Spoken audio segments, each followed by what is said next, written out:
Hey my foodies, I know why you clicked on this video because you want to see how I made this creamy cornmeal porridge. So let me show you how I did it. These are some of the ingredients that I'm using. I'm using nutmegs. I'm going to use a grater to grate these because they do come whole. So you're going to use a grater to use about maybe a quarter of the nutmeg. You're not going to use one whole nutmeg.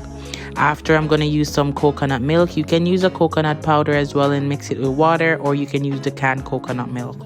I'm going to use some refined cornmeal. This is the best one to use. Do not use the coarse cornmeal because it will come out too coarse, so you use the refined. I'm going to add about 1 cup of water to boil with some cinnamon sticks. After that it's boiling, I'm going to mix the cornmeal mixture. I'm going to add about ½ cup of cornmeal. Then I'm going to add about another ½ cup of water, cold water to be exact. And then I'm going to mix that together. The reason you use cold water is because if you use hot water, it's going to get lumpy. Instead of using sugar, I'm going to use honey. That is the healthier version of sugar, and I prefer to use it. You can use sugar if it's better for you, but I'm going to use honey. After the pot comes to a boil, I'm going to add the cornmeal mixture that I made earlier.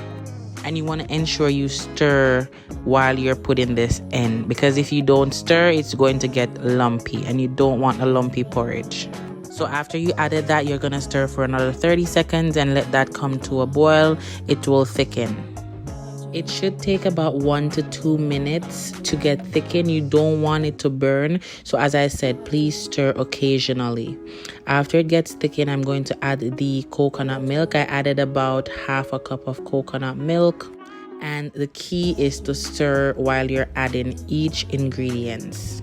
So once I put the coconut milk in the pot, I'm going to let that boil for about another 2 minutes. It should get thick like this. You're gonna boil it on medium to low heat. After that, I'm going to add about ½ teaspoon of ground cinnamon. Then I'm going to use a small part of my grater to grate the nutmeg. I'm gonna use 1/4 to ½ of 1 nutmeg. For the sweetener, as I said, I'm using honey. You can add sugar if that's what you prefer. You sweeten it to your taste, but I'm going to add 1/3 of a cup of honey. Honey is very sweet, so 1/3 of a cup would do for this portion of porridge. I'm then going to stir that in and then going to add some salt for taste, just a pinch of salt, and that would do it. You let it cook for another 5 minutes and then your porridge is ready. I'm gonna dish that out. It's very hot, so you want to be very careful when you're dishing it out. And this is it: creamy, delicious, sweet cornmeal porridge. If you have never tried cornmeal porridge, please go ahead and save this recipe, and you should definitely try it. And please go ahead and subscribe to my channel for more recipes.